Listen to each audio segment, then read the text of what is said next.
Et les échanges se poursuivent ici au Parc des Princes, c'est le salon Your Future. Heureux de vous retrouver. On va parler du bonheur, justement. Je dis heureux de vous retrouver.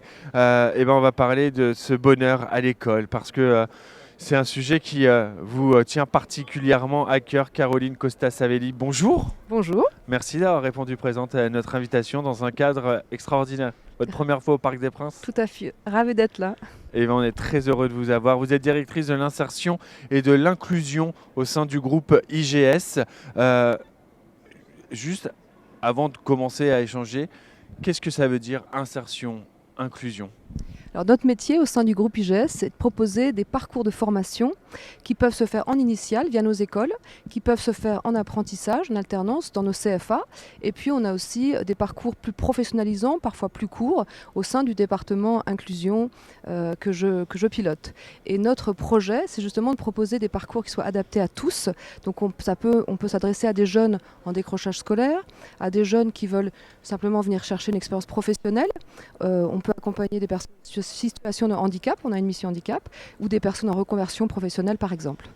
On observe souvent un désamour entre les jeunes et le monde de l'école. Parfois, aller en cours, ça peut être un peu une galère. C'est aussi quelque chose que vous observez?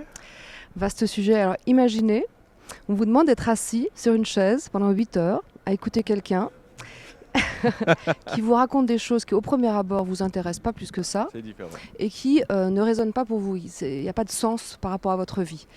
Voilà, donc on est dans un système aujourd'hui éducatif où on demande aux gens d'apprendre la même chose au même moment, de la même manière, au même rythme, alors qu'on sait tous qu'on a tous un faisceau d'intelligence différent et on a tous une façon d'apprendre différente.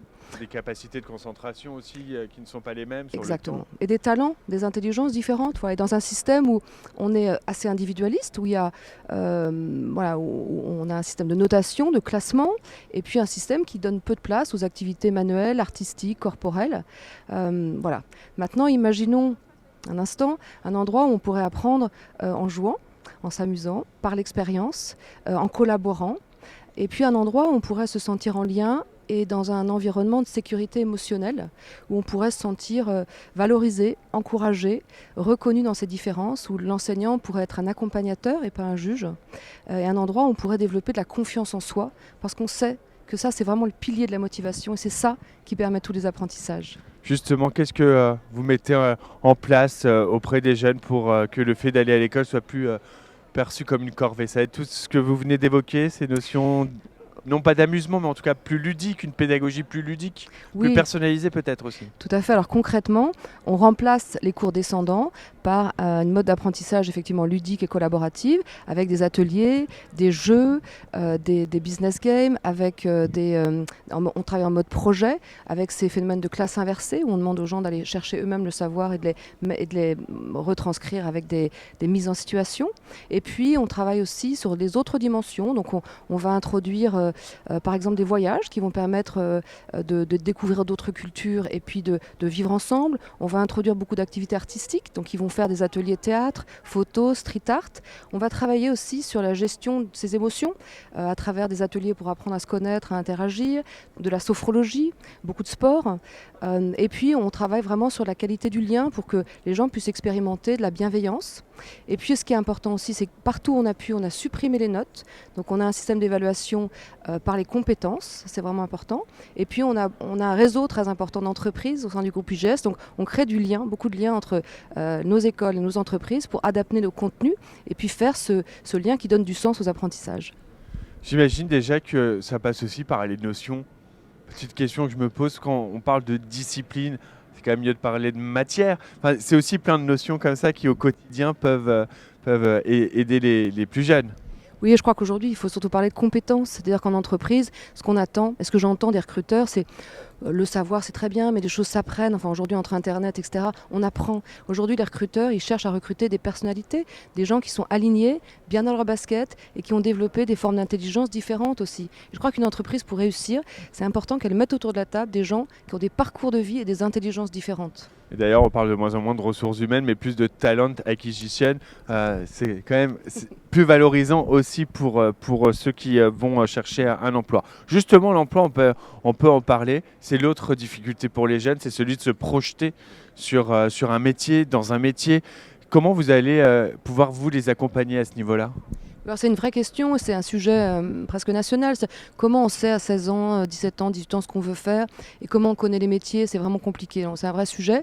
Alors nous au sein du groupe IGS, on a une cellule, mais comme dans plein d'autres écoles, hein, on a une cellule orientation qui propose des parcours d'orientation et qui propose un accompagnement personnalisé, individualisé, complètement gratuit, donc avec des conférences d'information, mais surtout avec aussi des tests d'orientation individualisés, adaptés par niveau, et puis après un accompagnement avec un coach sur plusieurs séances si on le souhaite, et puis aussi un travail d'information, des conférences métiers, et encore une fois nos réseaux d'entreprise nous permettent ça, on fait venir des gens, des témoignages, etc. Et puis des immersions, des vies ma vie, etc. pour découvrir les différents environnements. Et puis ce qui est intéressant aussi aujourd'hui, ça il faut le dire, c'est que on peut effectivement commencer dans un endroit et puis aller dans un autre. Il y a beaucoup de passerelles qui s'orchestrent. On sait aujourd'hui qu'on va beaucoup changer de métier, beaucoup changer de secteur d'activité. Et aujourd'hui, c'est possible. En fait, on a beaucoup de dispositifs de formation qui permettent de venir chercher les compétences qui nous manquent pour changer d'environnement, changer de secteur. Donc, c'est pas grave et on a le droit de commencer à un endroit et puis d'évoluer dans d'autres environnements. Un peu de liberté, le droit aussi parfois de se tromper parce que ce n'est pas grave, c'est bien d'essayer. Renouer avec l'école, c'est aussi parfois s'insérer plus rapidement, que ce soit grâce à une formation plus courte ou à une formation professionnalisante. Oui, c'est important de voir qu'il y a une diversité de parcours qui sont proposés et qu'il faut aller chercher dans tous ces parcours. Au sein du département insertion que je dirige, on a effectivement des formations qui peuvent être plus ou moins courtes. Donc ça peut aller d'un mois à un an, avec des différents dispositifs de l'alternance, mais pas que, qui permettent à des gens d'aller effectivement expérimenter des choses, d'aller chercher les compétences qui leur manquent. Et puis on a aussi un sas vers l'apprentissage. Parce qu'aujourd'hui, on sait que l'apprentissage, c'est une voie d'excellence. Beaucoup de jeunes cherchent à entrer en apprentissage. Et effectivement, on sait bien que c'est une voie qui permet d'aller décrocher un titre ou un diplôme et en même temps développer une expérience. Donc à l'issue de ces formations, les jeunes décrochent très facilement un emploi. Mais tous les jeunes ne sont pas tout de suite prêts à l'apprentissage parce qu'il y a des entreprises qu'il faut rentrer dans l'entreprise, avoir les codes, etc. Donc on propose aussi des SAS de préparation à l'apprentissage qui permettent, avec des dispositifs un peu plus courts, à des jeunes d'aller travailler les fondamentaux, de les aider sur leurs projets, travailler les codes en entreprise et les préparer après pour une insertion d'emploi, pourquoi pas directe, mais plutôt aussi sur des parcours après en apprentissage. Finalement, pour vous, quelles sont les clés pour renouer l'école et l'envie d'étudier? C'est quoi en fait votre vision de l'avenir de l'école? Moi, pour moi, mes convictions et mon rêve, ça devrait être un endroit qui favorise l'épanouissement intellectuel, mais aussi physique, corporel, émotionnel et social. Voilà, donc un endroit où on pourrait faire des rencontres, développer des compétences et tout simplement être heureux. Voilà, et trouver de la confiance en soi. Et être soi. Et être soi, exactement. Et être soi. Un endroit de liberté et d'amour. Comme ici. Nous avons chacun été nous-mêmes. Merci beaucoup Caroline Costa-Savelli. Vous êtes directrice de l'insertion et de l'inclusion au sein du groupe IGS. C'était passionnant cet échange. Merci beaucoup. Merci.